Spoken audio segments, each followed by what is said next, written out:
Hello and welcome to the first of Women Engineers Pakistan's monthly webinar series. Today we are in the company of Ms. Jasmina Tacheva, who is a PhD candidate in operations management.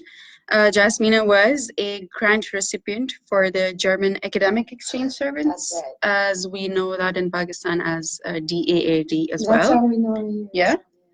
Okay. She was winner for Bulgaria's Microsoft Skills at Work, and she recently participated in the National Science Foundation's funded Navigate Project. That project was essentially centered around especially what we're talking about today, Yes. managing conflicts, especially within the workplace and in academia. Jasmina and her team, Moa, also won the World's Challenge from our university here for our project called ElevatHer. So to begin with, Jasmina, thank you so much for being here. We aim to learn a lot from you today.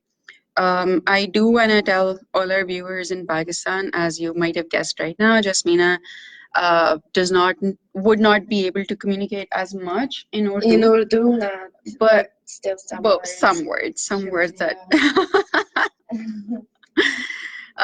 All right, Jasmina, would you like to start off with maybe explaining to us what is a typical example of a conflict and how do you define a conflict? Sure. Well, believe it or not, there is an entire academic research field that deals in particular with conflicts.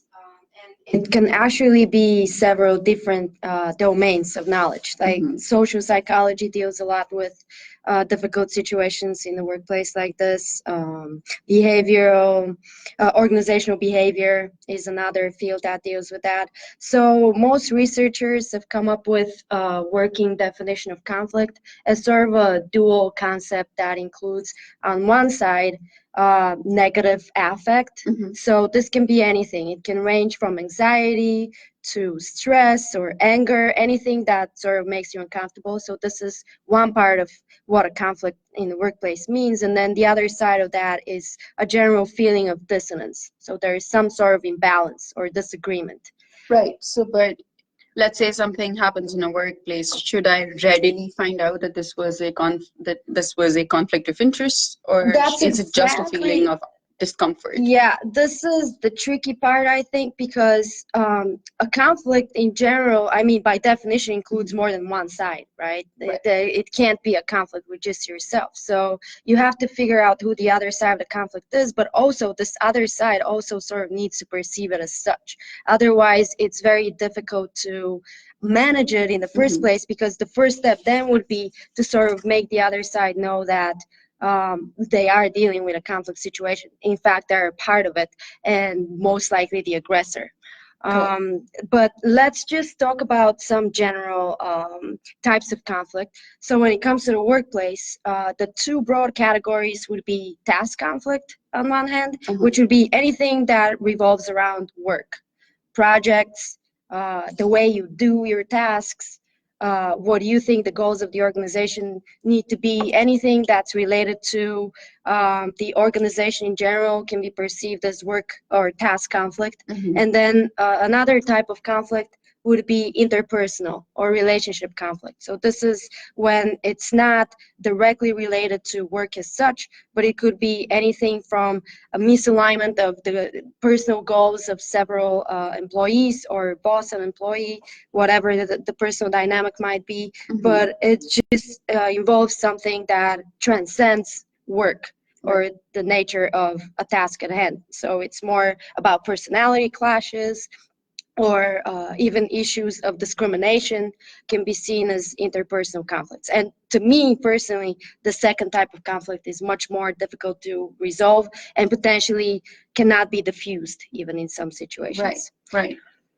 Maybe we can talk about how to come up with something like inventory.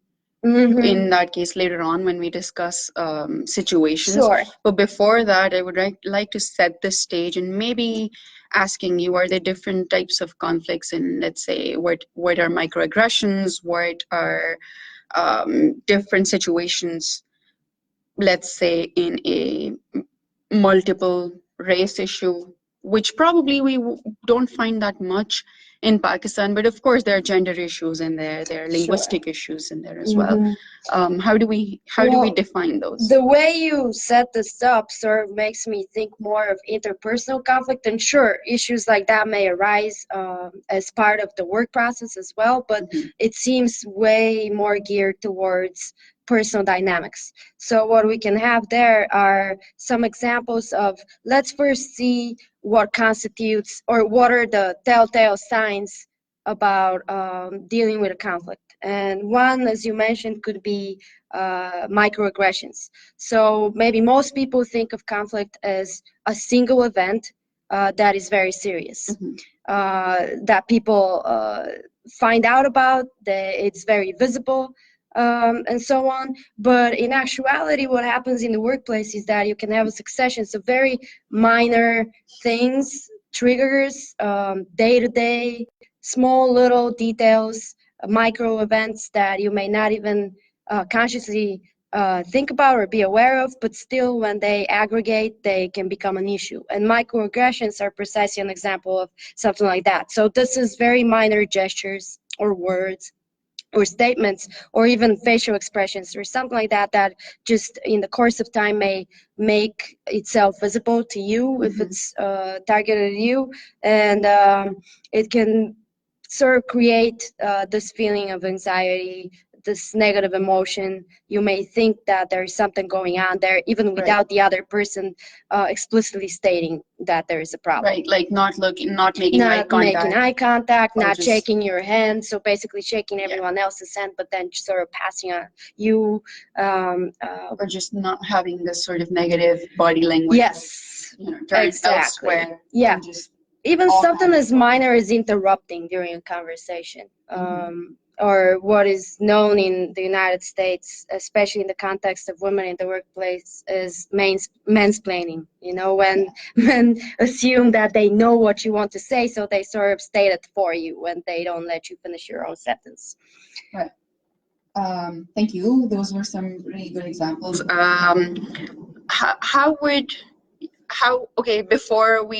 So for everyone who's joining in, I would like to say you are most welcome to ask questions in the comment tab.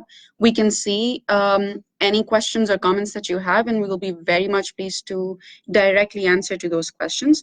But before I go into a typical case study of a workplace conflict, I want to know what are some of the good ways to sort things out in a workplace conflict? Okay, so this question... and sorry I'm interrupting, but maybe you could talk a little bit about proactive measures like making allies as well? Sure. All right, so the first thing that we need to sort out in this case is, does the conflict necessarily need to be diffused? So in this case, some researchers think of it as diffusing a bomb, literally. Do you need to deal with the situation, or is it better to just look past it, bury it, never bring it up again? What we learned in our Navigate project is that while some researchers may sort of think that it's better to just make peace with the other sides, maybe not even let them know that you feel there's a conflict, this is not necessarily the best strategy. So it's better to confront it and sort of deal with it as soon as we see it arising, because the more you put up with things, the harder it gets in the future to successfully resolve the conflict. But this also brings me to another point, which is, do we necessarily think of conflicts as always bad? And when it comes to task conflicts, the first category I mentioned earlier, so that deals more with work processes rather than personality and gender and race issues, then mostly conflicts can be perceived as a field for creativity. So it's actually advised that we invite such conflicts into our lives because they can make us think outside the box and so forth. But when it comes to personal issues, then definitely they're mostly negative because they affect the well-being of the people involved. So you don't want to be stressed out, burnt out, angry, anxious at work, because this is counterproductive and also affects your personal life beyond the workplace. Yeah. So now back to your question, what are some proactive measures? When it comes to the general solution kit, so to speak, for conflicts. Researchers recommend that it's always good to possess what is known as cognitive flexibility, which means be able to not just look at a problem or a conflict from your own perspective, but also try to put yourself in the other side's shoes. Try to see things through their eyes. Now, when it comes to conflicts that are based on discrimination, however, this may not necessarily be the only thing that you need, because you don't want to excuse a person who is engaged, even if they don't know it, because there is a thing known as implicit bias. So you don't know that you're exercising stereotypes or biases, but it happens. So you don't want to encourage that type of behavior. So just simply putting yourself in their shoes does not make it better for anyone. What is needed is an active intervention, which would be something like creating allies that understand the situation. They can see that implicit bias being manifested, and they can help you in dealing with it, which can be done in several ways. You can request something like group training for the entire team. And this is, for instance, what happened in the United States in the Starbucks case. Right, when they were dealing with issues of race, they just had day-long training nationwide in most of their locations to make employees aware of issues of bias. Right. This may not always be the best, however, because it's one thing to abstractly talk about issues like that, and completely different thing when you're already facing a situation that is actively sort of unfurling itself and asking for your attention, which means that then you need an active intervention. You may, for instance, use coaching or mediation, which involves an external person to the company coming in and trying to talk the sides, different sides to the conflict through these issues. But this may also not be as effective as trying to make the other person, the aggressor or the person who started the conflict, aware of their own biases, right, by using your own words. But this is also hard because especially when we deal with implicit bias, these are habits that are so infiltrated in us, they're so deeply instilled that a conversation may not bring them all to light. And even if the other person can grasp it cognitively, there's one, I mean, understanding it is one thing, but actively thinking about not practicing it or changing your behaviors, it requires something beyond simply understanding your mistake. Okay, that sounds like a very concise summary of what we did, what we worked on in the Navigate project for a week or so. Where, to be perfectly clear, we mostly thought of ways to deal with the situation ourselves. So what can you, as the victim of a bias or a discrimination case, do in order to deal with it, which is sort of pull yourself up by your own bootstraps. Right. Considering everyone's circumstances are different and they know their circumstances better, it's best to think up of solutions on your own side, but also to keep all ends of the thread in mind, especially figuring out where an escalation to a workplace conflict may lead to. And that's very, very important, because we need to keep in mind that this is not a battle. We're not waging war. We're trying to trying to go to a solution of a problem. And that's a very important thing to keep in mind. I would like to start with a case study here. So we have two case studies that we want to discuss. One is pertinent to something that we normally see in academia, especially in higher education, in sciences and STEM fields versus science, technology, engineering, and math, where we see that women aren't present as much. Well, they aren't present as much in undergrad as well, but especially when it comes to higher education, all the way to your level of PhD, we see fewer and fewer of them. And we can vouch for the fact that we've both went through our fair share of bias and discrimination within that. So we can talk about one case study relevant to that. And then I want to talk about another case study, which is a typical setting of a promotion interview of a woman who has been working in the field, in a STEM work field for quite a long time, and has proven her expertise within engineering, and is now facing a committee who's going to decide whether or not they want to promote her to the level of a director. So which one do you want to start with first? Maybe let's do the academic. Right. Whatever. So I'm going to set the stage for Jasmina here. So we have a electrical engineering student, right? And let's name her Fatima. Okay. That's a typical name. So Fatima is working really, really hard in the lab, and she needs to file her reports for a scholarship named the Goldwater Scholarship, and her application letter is due in 3 weeks. But in her current project, she hasn't made any progress whatsoever. Mm-hmm. And she's really, really frustrated with herself for not being able to come up with results Mm-hmm. in the 10 weeks that she's been working on this project. However, her growing frustration is coming from her feelings that she cannot talk about what's stopping her or what's giving her resistance within the lab with her advisor. Mm-hmm. So her advisor is a Dr. Patel. Okay, sure. Okay. He's a very pleasant guy. He's also very busy. He's a senior academic advisor. So he's delegated this work in the supervision of his PhD student. Now, his PhD student is named Avi. And working with him is particularly challenging for Fatima because Avi keeps on saying things like, what are you doing here? You're gonna just go find a husband anyway after this. Why do you even need this project? Mm-hmm. So he keeps slipping in comments of this sort that makes Fatima think less of her ambitions. Mm-hmm. And every time she asks him for help, he would just say, okay, I'm too busy right now, I'll help you later. Mm-hmm. And he never comes around to help her, to actually help her out.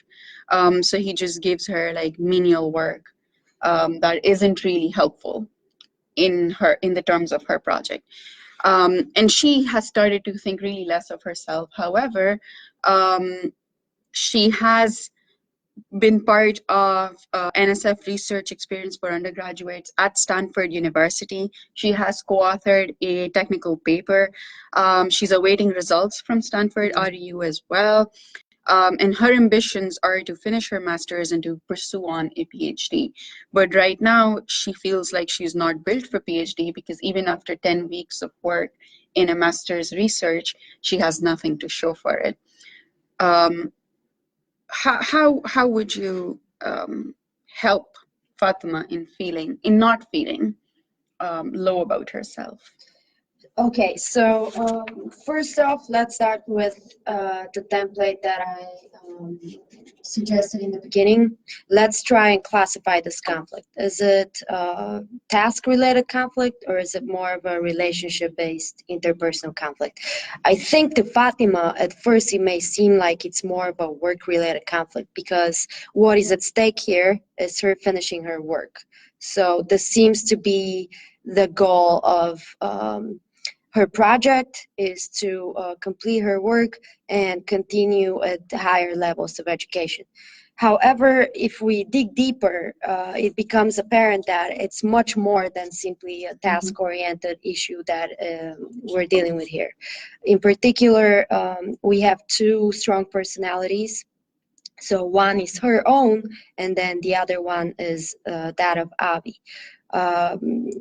Dr. Patil is sort of not very involved in this process, it seems, but this is another issue that we can glean from this text. So why would he delegate Fatima's education to his PhD student, as opposed to helping firsthand, which can point to a potential gender bias in this case, because if you think about it, perhaps if it was a man who was the master's student, it may have been different. And I don't mean that simply as suggesting that perhaps the professor would be more interested in working with a male student in the first place, but also because when we talk about interpersonal conflict, sometimes it's also about power dynamics. And in this case, we certainly do have that, because we have the woman who is at the lower academic level than both Avi and the professor. And whenever there is such power imbalance, we can talk about an in-group, so to speak, a dominant group, and an out-group, which would be the underrepresented group. And in this case, Fatima is underrepresented in at least two ways. First of all, she's a woman, and second of all, she has a lower degree than both of them, which places her on the short end of this power imbalance issue, so to speak. So she's faced with this academic divide between them, but also a gender divide. Another interesting dynamic in this case is the fact that there's such a thing when we talked about things like microaggressions and other signs of conflict. Well, another potential sign of conflict here is the fact that when it comes to such gender dynamics, typically when representatives of the dominant group, which in this case is the professor, seeing their employees, so to speak, because even in an academic environment, we can see Avi as the professor's, but employee, so he's working for him and with him. In that case, people sometimes tend to see in men their potential. So you're not judged just based on what you've accomplished so far, but also what you can accomplish in the future. So potentiality, not just about actuality, but also potentiality. Whereas members of underrepresented groups, which in this case would be Fatima, are mostly judged based on what they have truly accomplished already. So it's much more about actuality.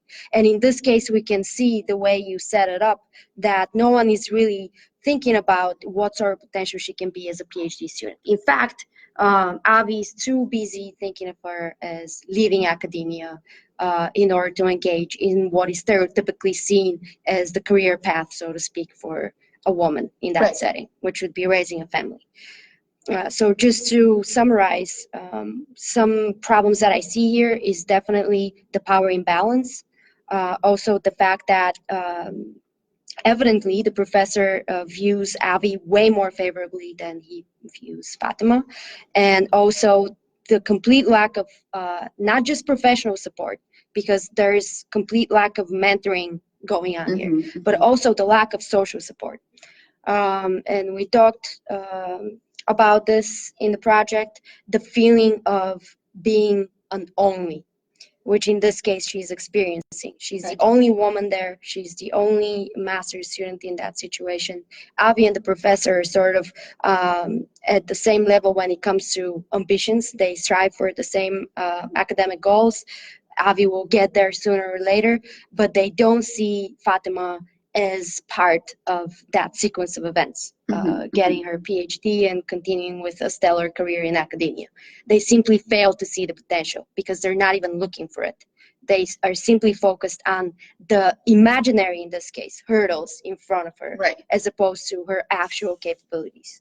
Right, so instead of facilitating her as any other student should be facilitated in the research process, they're thinking that, oh, you're going to leave academia and become a mom anyway. So which becomes a roadblock, because as opposed to enabling her career, which they are sort of tasked with doing, they are subconsciously thinking of ways to sabotage her. Right, so how would be a good way to handle this problem if I was Fatima? And how would you suggest I go about solving this conflict? All right, so first, considering at this point, I don't even know this is a conflict. Correct. I'm thinking that there's something wrong with me. Yeah, that's an excellent point because first of all, before she can do anything, she needs to be cognizant of the fact that there is a conflict at hand, which means when we deal with situations like that, we need to have the language to name the problems that are happening. And in this case, she may be thinking of herself as being inadequate for the job. Right. It seems like she only sees the problems in herself. She can feel at some deeper level that there is something wrong going on with Avi, for instance, because he's way too negative, but she simply can't put a name on that. She cannot label this behavior, and also she tends to blame it on herself in the end. So the first thing she needs to do is realize that she is dealing very much with gender bias and also a power-based discrimination case. After which she can start thinking of active strategies to deal with that. And the first thing she needs to realize after seeing that the problem is not just in herself, is realizing that this is not one of those conflicts I mentioned earlier where you can just bury it under the rug and never think about it again. On the contrary, this is a conflict that needs to be resolved as soon as possible because otherwise her own career will be at stake. What she can do is perhaps the most self-sustaining way to deal with that would be to bring up the issue herself. So instead of seeking outside help, try to talk to Abby. I am not sure to what extent this can help, however, because again, we're talking about deeply ingrained bias that he can be made aware of it mostly by a person he feels has more control and power than he does. Right. Sort of like if your mentor makes you aware of a problem, you would be more receptive to it than if someone you consider not worth your time listening to. Or somebody who's a junior. Correct. Yes, and Avi seems to be very aware of such power imbalance issues, and he seems in the sense that he is proud of his own academic standing, and he believes in a very strong hierarchy, and he only looks up on this ladder of hierarchy, so to speak. He would not look down and seek help from someone he perceives as being less accomplished than he is, which sort of makes me think that probably one way to deal with it for Fatima would be to talk to the professor and try to win him over as an ally who can advocate for her with Avi. But considering that he has no time to engage in her academic endeavors in the first place, I don't know how he would be able to help her with that. Which brings us to another possible strategy, which would be escalate by using the official channels. So go up the academic hierarchy, because there are people that are responsible for dealing and mediating such conflicts in academic environments, such as the chair of the department. If it escalates even further, it can reach the dean or even the president of the university. But even there, it's important to seek out people that have your principles and are able to see this as the bias that it is. So, question. Do you think that this is where let's say student counselors and graduate guidance officers, etc., are necessary? If something of this sort escalates, we need to have a impartial mediation committee of sorts. Correct. And is it absolutely necessary that universities provide this opportunity to higher education, students attaining higher education? It's absolutely necessary to my mind. And again, it may not be a formal academic role, so to speak. What is important, if there are no resources for that sort of administrative job, would be to at least ensure that students have more of a psychology-related counseling opportunity. Because even if this issue can't be resolved in an official way, meaning that she continues not getting the academic support that she needs, so her academic work is disturbed by it, she needs to drop out and so forth, at the very least, what a counselor like that may do is make her feel more comfortable with her own actions, realize that she's doing all that she can. So even if we can't change the outward appearance of a situation, we can at least work on our acceptance of it, in the sense that we know that we have done all in our own power to change it. So never stop attempting to change it, of course, but at least realize that we are in a better place after acknowledging it for the discrimination situation that it is. Would it also be a good idea to maybe talk to other professors, or do you think this could create a professional rivalry between, let's say, Dr. Patel and some other professor of his relevance? Let it be so, because sometimes what needs to happen is for people to be shaken, literally shaken out of their slumber, which in this case, he's very much a part of. So Right. he But does he's not taking see it her as an, conveniently. yes, but he does not see her as an asset. At least if it comes to such academic rivalry, he may realize her potential. So it's about making him open his eyes to her potential creativity and her future role as a leader in academia. And at the very least, what something like that might do is make him realize that he can lose her if he continues with that behavior. Right. But there's always, so what I want to maybe underline here is that what students, what people generally under pressure tend to resort to is escalating with high tempers, or maybe just having a breakdown. Correct. Whereas there are other ways of, professionally handling this. I feel like, in my opinion, if this was happening, I would probably have a couple of plan Bs to talk to here and there. Definitely. Of course, with professors in whose classes I have done really good and who have a good opinion, who already know of my potential. So I could directly take this with them. But then there is this issue of Avi playing the puppeteer to my project. And I suppose I would like to put my foot down and maybe confront him. Yes. That, okay, if you would like to help me, please do so. And I don't know how to say that. Don't waste my time. I couldn't agree more. Okay, so the thing with Avi is that we can very much see a paternalistic instinct there. So he's trying to plot out her destiny for her. Would she do that if roles were reversed and she was the project advisor, so to speak?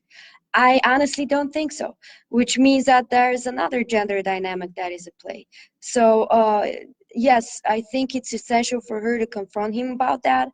I don't know to what extent he would be open to the criticism, but it's very important for this criticism to be spelled out and made explicit, because so far he thinks that he may even be thinking that he's helping her.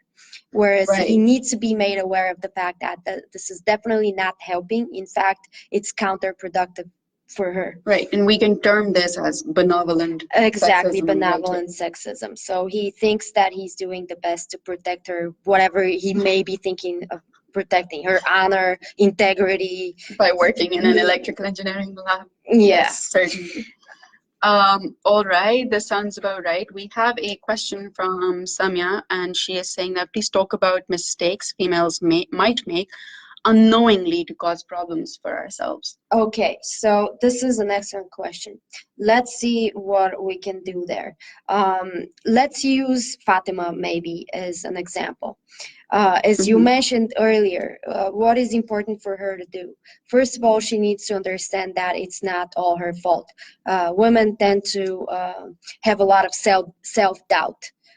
Which can be negative in at least these several ways. First of all, it makes you doubt everything that you do. So your actions, even your thoughts. Am I thinking about it the right way? Did I do the right thing? We tend to ask more for permission than for excuses. I mean, for right. Yeah. I was just thinking about it. So we tend to ask for excuses rather than apologize after the fact, which Research shows that men are less likely to do. So men don't suffer from self-doubt as much. In fact, it's proven that sometimes simply showing confidence is more important than actually being competent. So this idea of fake it till you make it may not sound plausible, but it's shown that males are much more likely to engage in such behaviors where they basically think that they can get something done, that they have the ability and the talent that it takes for that, and before they actually embark onto the project. Whereas women tend to not even think about engaging in a project that they don't feel qualified for. Right. I read this report about, it's an HR report, by the way, that men apply for jobs that they feel like, 40 to 70% aligns with their objectives. Yeah. But if women tend to apply to jobs only when they're 100% sure that we can do this. Yes. So there's this lack of overconfidence. Yes, that might be necessary. yeah, that's one thing, and the other is that we are not, and we all come from different cultures. Even the culture that I come from in Eastern Europe teaches us that girls should put up with reality, whereas boys, and I can tell by the way my brothers were brought up, were led in their place to sort of realize that boys can change the world by their actions. Whereas we are told that we should not express anger, so it's not a good thing for a girl to be angry. Right. It's not woman-like to be angry. That's a male characteristic, to be aggressive. And all these social constructs of the things that we are and are not allowed to do. Like, what can you think of when it comes to all the different things we're told as girls that we shouldn't do? We shouldn't engage. Yes, laugh loudly, even talk loudly. We're accused of shouting when we're simply slightly have raised our voices. We should not be. If we're assertive, then we're called bossy. Exactly. Rather than assertive. Whereas really if it's a guy, he would say, okay, see, he did what he meant. He's got potential. Yeah. All right, that brings us to our second case study. This one is a very typical example of a woman in engineering, and she has, let's say her name is Emily. All right. And Emily has done, or how about this? Let's say her name is Aisha, because we're talking to potentially an audience based in Pakistan, and I want to make sure that we are talking about relevant concepts within Pakistan as well. So Aisha has worked really, really hard. She was a stellar student. She was a stellar employee, and she's worked for about 10, 15 years, got a lot of projects for her engineering firm because of her contacts, because of her diversity that she has worked in within her career path. And she has, nobody can refuse her ability, and nobody can dispute her academic, or let's say her career competence in engineering. Now she's sitting in front of a panel who's going to decide whether or not they should promote her to the level of director of the engineering sector. She is a civil engineer, and she now is sitting in front of that promotion meeting. Now, this is what happens. The directors, there are 8 directors in the company. The company is a multinational company. All 8 directors are men. And one of them, her managing partner, let's say Ali, has been very, very helpful and has been very courteous to her.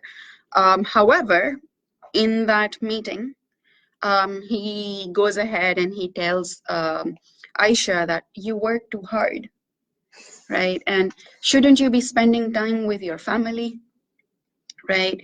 And considering that you're a mother, so she's a mother of 3, and Ali goes ahead and says, shouldn't you be spending time with your family? Why do you work so hard, right? And this is supposed to be helpful.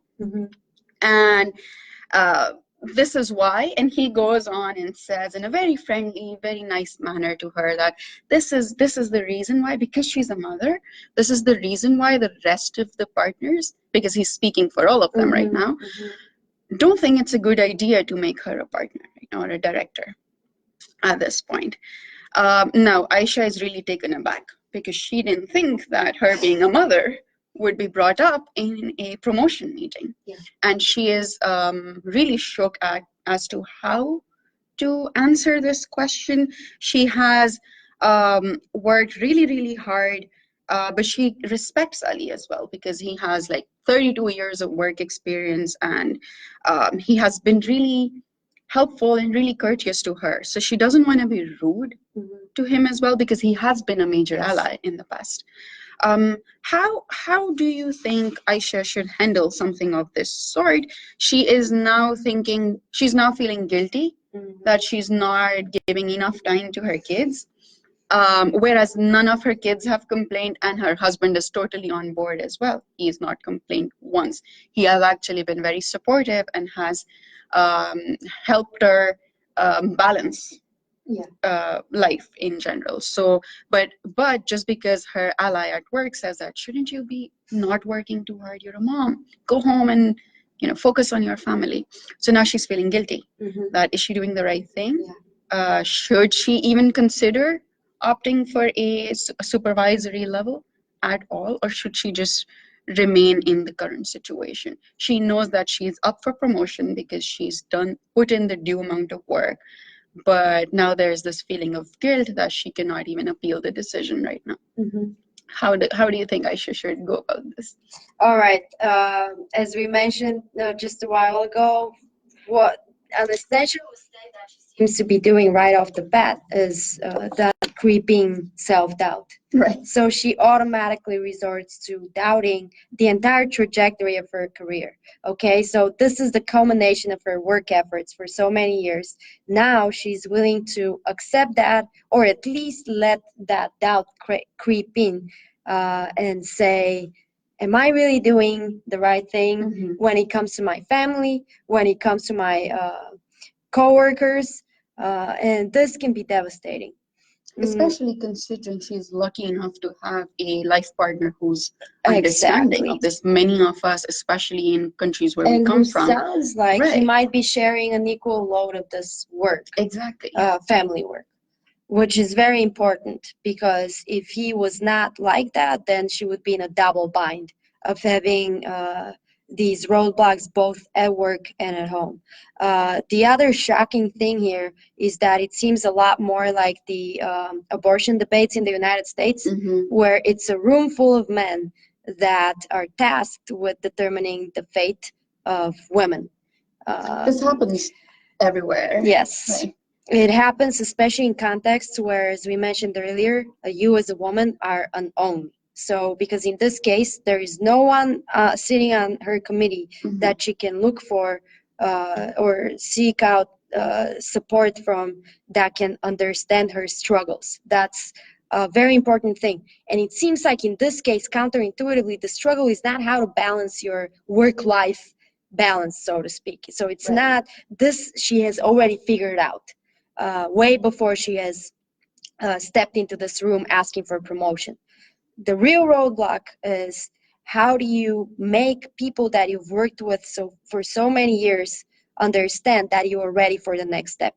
And it seems, again, an issue of benevolent sexism, because, again, these men on the committee are taking it in their own hands to decide what your next work step in your career, but also your family should be. Because let's not forget that they're basically making a decision about her own family, which to me seems really shocking and unethical, because it's her own family, and yet they see it fit to intervene. It's sort of like a staged intervention. So they're saying, hey, you work too much, you need to go back home. Which makes me wonder that, did they ask the same question to the other 8 directors, to the other exactly 7 right. And don't you have a family? I mean, men have families too, right? Exactly. But if you think about the concept of being a workaholic, how many times do we address that to a woman versus a man? It seems like, at least the people that I know, Whenever they have brought up this term, it always is in the context of a woman. For some reason, men are never seen as working too much because, first of all, as we said earlier, they're more likely to be recognized not just for what they've done,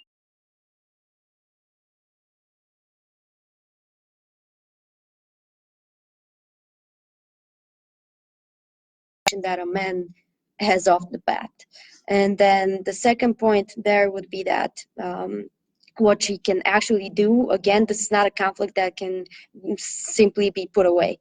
It needs to be dealt with. And here, the most important thing for her to realize, as you said earlier, is control your emotions. So emotion control is another thing that women get blamed for a lot more than men. As we mentioned earlier, we are not allowed to be angry, but we're also blamed for having monthly issues and not being able to balance or handle difficult situations because we sort of either resort to crying or flipping out or whatever that stereotype might be. And in this case, she may be tempted to be angry and not know exactly how to react, which means that the way I would recommend that she handles it is don't engage in conversation right away. Let it simmer in your head a little bit, but again, do not let the self-doubt destroy your arguments, in which case it may be helpful because she has too much vested interest both in the job and her family. It may help if she could step out of her own shoes and instead of looking at it through the perspective of these committee members, which in this case, as we concluded, is totally wrong because it's based on benevolent sexism, try to approach the situation as thinking of her position as belonging to another woman. So a woman that she does not know. If you're simply a bystander looking at the situation, would it not seem wrong to you, regardless of the situation your children are in? It's simply not moral of the committee members to make decisions about your own family. But you may be hard-pressed to think of it this way because when they touch this personal note of the family, it already got to her. She should not let this get to her senses. Right. And I think a more logical way of looking at it would be to, really look at her resume. She has put in the due amount of work, right? So whether or not she whether or not the self-doubt is important enough to question her, whether or not she deserves this could be like a really foolproof answer to that question, a very logical answer that yes, you deserve it. So and do you think this would be a good way to make an argument as well, to just sidestep the family issue and say, hey, look at the amount of work I've put in, and seems like my family has been okay with this as well, and maybe as an underlining note, just once or twice, but really push through her work? Or do you think this would again be like, oh, women are supposed to work hard and men are just smart and stars and all of that? Okay, so the suggestion that I'm gonna make is definitely not what in an ideal world would be done, because it's again playing off of another stereotype about women. And it's that statement that says, take a chance on me. Now, how many times do we find ourselves in situations like that? This is bad because it shouldn't be the way to go about it. She shouldn't be required to say that because, as you said, she has totally deserved it. But it seems like in this case, as opposed to the previous one, she needs to change the mind of more than simply one person. She needs to deal with the committee in general, or at least as many members as it takes to get a majority vote for a yes on this decision. But a way to turn stereotypes about women on their head would be to just say, just take a chance on me.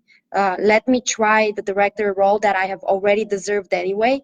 And if I see that it impacts negatively my family situation, then let me decide. But don't deny me the chance that I have worked so hard to get. Right. So this would be like a politically correct way of going about it. That's what I don't like about it. It shouldn't be happening. Right, but we need to face the realities. Like we said, we're not going to wage war. We are in actual situations. These are not idealistic situations. Yeah. And she cannot afford to wage a war with people who are about to decide whether or not she becomes a director. So she has to have allies in there, which brings me to, let's wrap up. But I want to ask you a couple of questions about, okay, how would you define, let's say, privilege? Okay. In a very short manner, how would you define microaggression? Who would be an ally in such a situation? And we can wrap up on that note. All right, so microaggression, as we mentioned in the beginning, is any subtle, small act. It could be as simple as a hand or a face gesture. It could be words, even type of a pet name that your coworkers may have given you that may feel sexist or biased in some other way. Maybe some type of racial slur that is coded as a joke. But any type of subtle behavior that we notice on more than one occasion aimed at us that makes us feel uncomfortable and makes us doubt ourselves can be considered a microaggression. Privilege, the notion of privilege comes from this division that I mentioned earlier about a dominant group versus an underrepresented group. As you may expect, privilege is a characteristic of the dominant group. So the group that has the most power, most resources, most authority, most recognition. There's a general feeling that things simply happen easier for members of that group, whereas underrepresented members have to work twice as hard in order to achieve the same level of recognition or authority or resources. So anything that is received simply through your belonging to a dominant group. You may not even move a finger and it can still come to you. And the United States, for instance, deals with a lot of issues of privilege. It could be male privilege, it could be white privilege, any type of thing that is dependent not on your own doing, but rather on your affiliation. Right. Having that privilege is not inherently wrong, right? You didn't do anything to be a male. That's not you your didn't doing. do anything to be white, you didn't do anything to be male, but it's important. It's not your fault that you're a man, but it's important to. But it's important to recognize it. Right. To disavow it. Or to help out and, put your hand forward to the people who are on the disadvantaged side of this. Yes. How would you define somebody who's an ally? Okay, so an ally, it again sounds like a war situation, right? Because it comes from that lingo, but as you mentioned, workplace conflicts, that's the defining feature, is that you definitely don't want to start a war because it's a team at the end of the day. And in the second case that we discussed, again, everyone needs to think about the future of the company at some point or another. And future of the company, based on what the description was, will look much brighter with this woman being made a director. And at the end of the day, this is what everyone needs to circle around. The fact that the future of the organization is something that transcends personal issues, family issues, interpersonal dynamics. So an ally is someone who can, who shares this common understanding that privilege is to be disavowed, that microaggressions are not good, that bias is not okay. So they need to understand the negative aspects of conflict, and they need to see where you are in this conflict situation.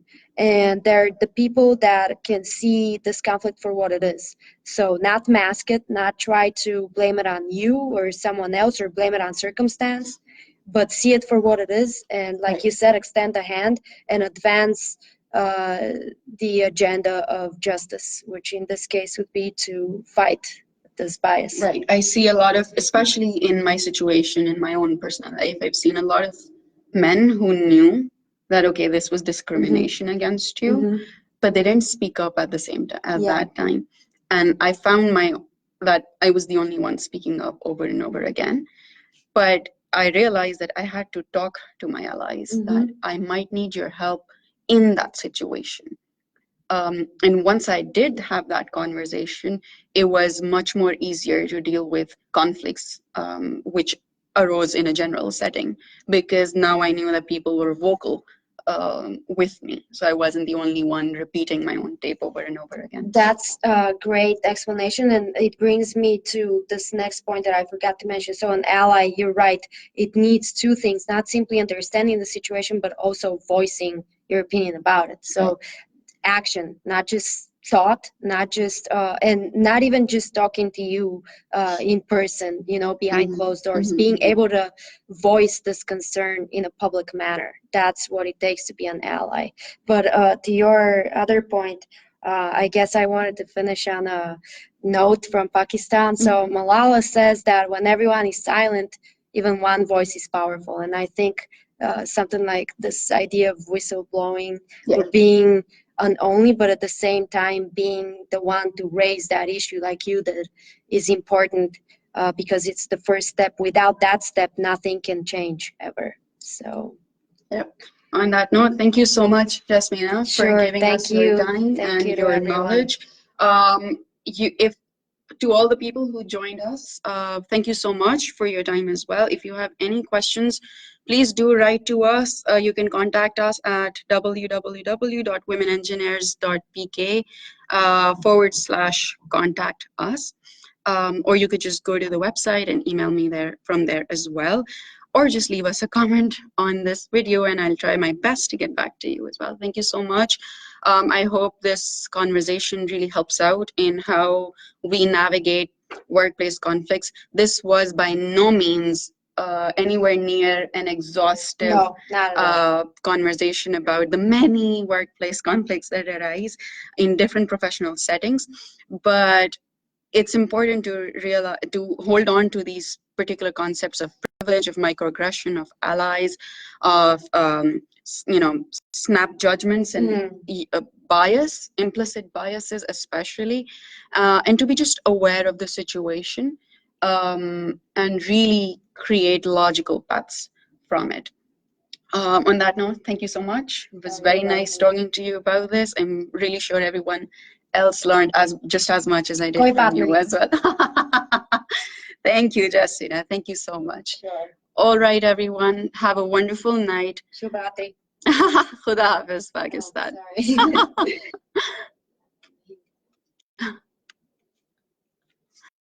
There we go.